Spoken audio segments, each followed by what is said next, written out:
오늘 참된 제자의 삶이라는 제목을 가지고요. 말씀을 한번 나누도록 하겠습니다. 네. 오늘 우리가 함께 살펴본 마가복음은 다른 복음서와 다르게 예수님의 어릴 적 기사를 생략하고 곧바로 광야 시험 이야기를 하고 있습니다. 그래서 예수님께서는 광야에서 40일 동안 기도를 하시고요. 그리고 하나님 나라 선포와 제자들을 부르십니다. 그리고 제자들과 함께 전도 여행을 떠나시는 매우 단순하고 아주 간단한 구조로 되어 있는 게 마가복음입니다. 마가복음이 보여주는 가장 핵심적인 주제는요, 제자를 부르시는 것입니다. 하나님 나라를 선포하는 동시에 제자를 부르시고요, 그리고 제자를 양육하고 또 공동체를 형성해서 또 지속적으로 하나님 나라가 선포될 것을 보여주고 있습니다. 그리고 이것을 통해서 우리가 이 세상에서 어떻게 하나님의 사람으로 나타나야 되는지를 잘 보여주고 있는 것 같습니다. 본문 말씀 1장에는 예수님께서 제자들과 함께한 사역을 보여주고 있는데요. 여기에서 가전고, 여러분 많이 들어보셨죠? 가르치고 전하고 고치는 사역을 이야기하고 있습니다. 이러한 사역들 가운데 예수님께서 하시는 특이한 행동을 하나 볼 수 있는데요. 우리 이것을 정말로 중요하게 여겨야 할 부분이라고 생각이 되어집니다. 본문 말씀 35절을 한번 같이 읽어볼까요? 35절입니다. 시작. 새벽 아직도 밝기 전에 예수께서 일어나 나가 한적한 곳으로 가사 거기서 기도하시더니. 아멘. 여러분, 예수님께서 어떻게 하셨다고 하셨죠? 네, 새벽에 나가서 기도하셨다라고 이야기하고 있습니다. 예수님께서는 아직 새벽이 밝기도 전에 그 미명을 깨우면서 기도하셨습니다. 늘 미명을 깨우며 기도하셨던 것이죠. 그때가 가장 예수님께서는 기도하기 좋은 때라고 생각하신 것 같아요. 왜냐하면 예수님 곁에는 늘 사람들이 있었기 때문입니다. 사람들이 있다는 것은요, 예수님께서는 사역이 시작이 되셨고 그 사역의 시작 때문에 제대로 하나님과 대화를 할 수가 없었습니다. 그래서 온전히 기도하려면요, 사람이 없는 한적한 곳으로 가셔서 기도해야만 하셨습니다. 그래야 깊은 묵상과 하나님과 대화를 할 수 있기 때문입니다. 여러분, 우리도 언제나 하나님과 대화할 수 있는 시간을 만드셨으면 좋겠습니다.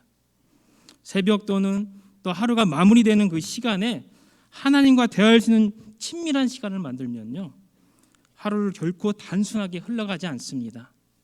하루의 시작에 힘이 생기고요, 또 마무리하는 시간에 하루를 돌아보는 그 다음 날을 기대할 수 있는 기대감이 생깁니다. 우리가 꼭 기도를 해야 하는 가장 진정한 이유는 여기에 있습니다.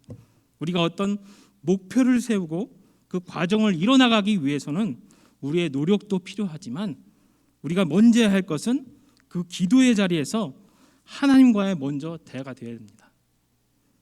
우리가 목표를 결정하고 세우고 있는 가운데 내가 했다라고 생각할 때가 너무 많습니다.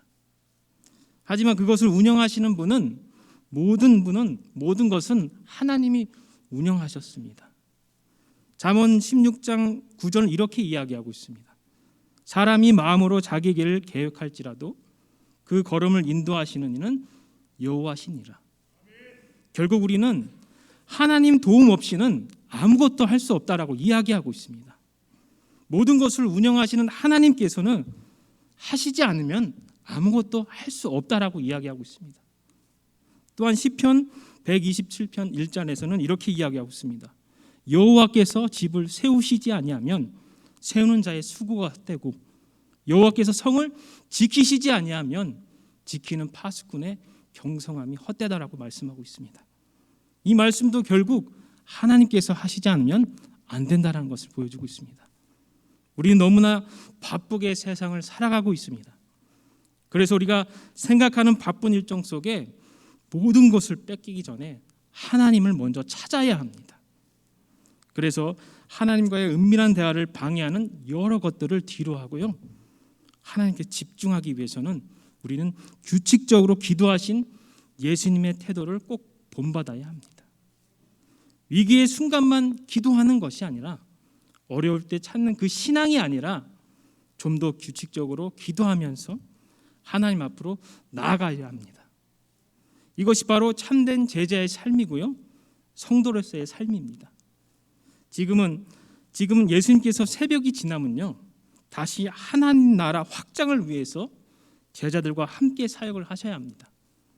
목표는 분명하지만 그것을 운영하기 위해서는요, 기도로 하나님께 나아가는 것을 볼 수 있습니다. 인간의 몸으로 오신 예수님께서도요, 하나님과 동행하고자 그 기도의 자리로 나가셨습니다. 이것이 우리가 따라야 할 신앙이고요, 신앙인으로서의 자세입니다. 그와 반면 제자들은 좀 다르게 묘사되고 있는데요, 이 부분을 함께 보도록 하겠습니다. 본문 말씀 36절에서 37절까지의 말씀입니다. 같이 읽어보겠습니다. 시몬과 및 그와 함께 있는 자들이 예수의 뒤를 따라가 만나서 이르되 모든 사람이 주를 찾나이다. 아멘. 제자들은 예수님이 어디 계신지를 찾고 다녔습니다. 여기서 중요한 게 뭐냐면요, 예수님이 늘 그랬듯이 새벽에 기도하러 가셨을 것입니다. 하지만 제자들은 그것을 알면서도요, 그 새벽에 예수님을 찾으러 다녔습니다. 왜 그랬을까요? 우리 이유는 전날 예수님께서 사역 때문에 그 온 동네에 예수님께서 슈퍼스타가 되셨습니다. 마가복음 1장 23절에서 28절까지 제가 한번 읽어보도록 하겠습니다. 마침 그들의 회당에 더러운 귀신 들린 사람이 있어 소리질러 이르되 나사렛 예수여, 우리가 당신과 무슨 상관이 있나이까? 우리를 멸하나이까? 나는 당신이 누구인 줄 아노니 하나님의 거룩한 자나이다. 예수께서 꾸짖어 이르시되 잠잠하고 그 사람에게서 나오지나 하시니니 더러운 귀신이 그 사람의 격려를 일으키고 큰 소리를 지르며 나오는지라. 다 놀라서 서로 물어 이르되 이는 어찌미냐? 권위 있는 새 교훈이로다. 더러운 귀신들이 명한즉 순종하는도다 하더라. 예수의 소문이 곧 온 갈릴리 사방에 퍼지더라. 아멘. 여러분, 예수님께서 하신 사역 때문에요, 갈릴리의 큰 이슈의 인물이 되었습니다. 예수님께서는 귀신들을 꾸짖어 내쫓으시고 명령에 물러가게 하셨습니다. 그랬더니 예수님이 그 귀신들 예수님께 뭐라고 했습니까? 예수님, 당신이 우리와 무슨 상관이 있습니까? 우리를 멸하러 왔습니까? 나는 당신이 누구인 줄 압니다. 하나님의 거룩한 자입니다. 라고 고백하고 있습니다. 여러분, 귀신들도 예수님이 메시아인 것을 알아봤고요, 그리고 벌벌 떨었습니다. 그 많은 사람들보다 귀신들이 먼저 예수님을 알아봤습니다. 그리고 예수님께로 도망쳤습니다. 그제서야 사람들은 예수님 보고 다 한마디씩 합니다. 도대체 저 사람이 누군데 말 한마디로 귀신들을 내쫓고 복종케 하는지 참 신기한도다. 아마도 저분은 새로운 시대를 여는 분이 아닐까? 이런 말들 주고받고 시작합니다. 그리고 그 소문이 삽시간에 사방 온 갈릴리에 퍼지기 시작합니다. 그리고 그 소문을 듣고 예수님 곁으로 사람들이 몰려오고 있습니다. 예수님의 인기가 올라가자 제자들의 마음은 어땠을까요? 제자들은 자신이 모시는 선생님의 인기가 올라가자 아마 그 인기에 취하고 말았습니다. 그래서 자신들이 어떤 목표로 부르심을 받았는지 그조차도 잊어버렸습니다. 자꾸만 밀려오는 사람들 속에서요, 하나님 나라 선포는 온데간데가 없어졌습니다. 사실 제자들은 이것을 정확히 왜 하는지, 또 어떤 자세로 그것을 받아들이며 선포해야 되는지를 잘 몰랐습니다. 여러분, 예수님과 제자들의 생각이 너무 비교되지 않습니까? 예수님께서는 인기가 쏟아지는데도요, 그것을 아랑곳하지 않았고요, 오히려 하나님 나라 복음 선포를 위해서 그 새벽 미명을 깨우셨습니다. 반면 제자들은 그 인기에 취해서 그 새벽에 기도하지 않고 예수님만을 찾으러 다녔습니다. 그리고 예수님을 찾고서 한다는 말이, 예수님, 모든 사람이 주님을 찾습니다. 이렇게 이야기하고 있습니다. 이 말은 즉즉 그러니 우리가 빨리 가서 어떤 사역을 보여줘야 되지 않을까요? 마치 인기에 보답하라는 듯이 또 어떤 기적을 보여줘야 그 인기가 사그라들지 않을 거라는 그런 말투로 이야기하고 있습니다. 그러자 예수님께서는 제자들에게 다시 이렇게 말씀하십니다.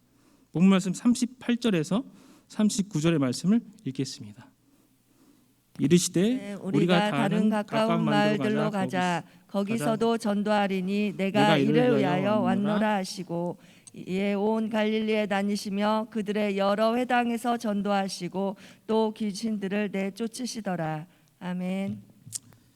예수님께서는 제자들과 달리 전혀 다른 곳으로 가서 전도하자라고 말씀하십니다. 그리고 이것을 위해서 왔다라고 이야기하고 있습니다. 이것이 무엇일까요? 바로 하나님 나라의 선포의 확장입니다. 하나님 나라를 위해서 이곳 저곳을 다녔기 때문에 더 이상 지체할 수가 없었습니다. 그래서 예수님께서는 제자들을 단호하게 복음을 위해서 이 땅에 왔다라고 이야기하고 있습니다. 그리고 여러 지역을 돌면서 전도하시고요. 또 귀신들을 내쫓고 다니십니다. 여러분, 하나님의 통치가 선포되는 곳에는요, 귀신들이 쫓겨나는 것은 어찌 보면 너무나도 당연한 일입니다. 그 결과에 놀라고 그 인기에 취해서 다른 것을 생각한다면은 우리의 믿음과 신앙은 어디로 갈까요? 우리의 신앙은 온전히 하나님 나라와 그곳에 목표를 두고 나아가야 합니다. 우리는 지금 당장의 삶이 승승장구로 잘 되고 있는 것이지만 그것처럼 보일 수 있지만 너무 평온하고 또 순탄하게 가는 것처럼 보여도요, 하나님의 그 일하심은 우리의 최종적인 삶의 목표는 하나님 나라의 실현입니다. 예수님께서 말씀하시는 하나님 나라는요, 우리가 그분 안에 거하고요, 주님의 뜻에 순종하며 살아가는 것을 말하고 있습니다. 그리고 하나님 나라 복음이 그 제자들 곧 공동체를 통해서 널리 확장되기를 원하십니다. 그래서 예수님께서는 그 하나님 나라를 위해서요, 그 12 제자를 부르셨습니다. 그것처럼 우리를 부르셨습니다. 이 부르심은요, 단순한 부르심이 아닙니다. 존 워트버그 예수는 누구인가라는 그 책에서는요, 부르심을 이렇게 정의하고 있습니다. 제가 한번 읽어드리겠습니다. 부르심을 받았다고 하는 말은 세상적 개념이 아니다. 그것은 예수님께로부터 왔으며 부름이란 나보다 큰 존재로부터 받는 것이라는 개념에서 왔다. 그들의 과제는 예수님께 배운 하나님의 임재와 능력을 드러내줄 공동체를 이루는 것이고 이 공동체의 사랑을 모든 사람에게 확장하는 것이다. 그리고 아무 관심 있는 자들을 거기에 초청하여 합류하는 것이다. 이렇게 이야기하고 있습니다. 정리하자면요, 부르심은 예수님이 공동체를 이루는 것이고요, 두 번째로는 그 공동체의 사랑을 모든 사람에게 확장하는 것입니다. 그리고 마지막으로 모든 관심 있는 자들을 초청하는 것입니다. 이것이 예수님께서 이야기하시는 하나님 나라를 위한 부르심입니다. 여러분, 우리는 그 부르심 앞에 어떠한 모습으로 나아가고 있습니까? 우리가 각자 속한 자리가 가정이 될 수 있고요, 직장이 될 수 있고 또 교회가 될 수 있습니다. 각자의 속한 그 부르심 속에서 우리가 서로 인정하고 또 나누고 존중하면서 섬김의 모습으로 사랑을 확장시켜 나가십시오. 그리고 더 나아가 예수님을 모르는 자들에게 하나님 나라를 사랑을 널리 초청하며 그 전하는 우리 대전 명성교회가 되기를 소망합니다. 또 예수님께서 당신의 사역을 보여주시는 중요한 사역을 하시는데요, 그게 바로 나병 환자의 치유 사역입니다. 본문 말씀 40절에서 41절까지 말씀 함께 읽겠습니다. 시작. 한 나병 환자가 예수께 와서 꿇어 엎드려 간구하여 이르되 원하시면 저를 깨끗하게 하실 수 있나이다. 예수께서 불쌍히 여기사 손을 내밀어 그에게 대시며 이르시되 내가 원하노니 깨끗함을 받으시니 곧 나병이 그 사람에게서 떠나가고 깨끗하여진지라. 아멘. 한 나병 환자가 예수님께 나와서 이야기합니다. 주님, 저를 고쳐주세요. 주님께서 하시면 저의 병이 다 나을 거예요. 주님은 그 나병 환자가 너무나도 측은했습니다. 그리고 그 나병 환자를 즉시 만지시면서요, 보드라운 살갗으로 회복해 하셨습니다. 여러분, 나병 환자는 그 당시에 유대인들로 정말로 혐오하는 피부병의 일종이었습니다. 모두가 하나님께 저주받은 불치병으로 생각하고 있습니다. 그래서 저들의 삶은 자유롭지 못했습니다. 일반 사람과 어울리지도 못했고요. 심지어 대화조차도 하지 못했습니다. 혹시나 사람을 만나기라도 한다면요, 저는 부정한 사람입니다. 저는 부정한 사람입니다. 라고 이렇게 꼭 외쳐야만 했습니다. 레위기 13장 45절에서 46절까지 말씀입니다. 나병 환자는 옷을 찢고 머리를 풀며 윗입술을 가리고 외치기를 부정하다 부정하다 할 것이요 병 있는 날 동안은 늘 부정할 것이라. 그가 부정한즉 혼자 살되 진영 밖에서 살지니라. 아멘. 말 그대로 그의 삶은 절망적이었습니다. 병이 난 것도 어려운데요, 외치기까지 했어야 돼요. 그러니까 얼마나 그 사람은 살고 싶지 않았을까요? 그는 절망 가운데 예수님의 소문을 들었습니다. 그러나 그가 절대로 하지 말아야 할 것이 사람 앞으로 나오는 것이었습니다. 그러나 그는 절대로 그것을 하지 말아야 할 것을 하면서도 그걸 어기면서까지라도 예수님을 만나고 싶었습니다. 예수님에 대한 확신이 있었습니다.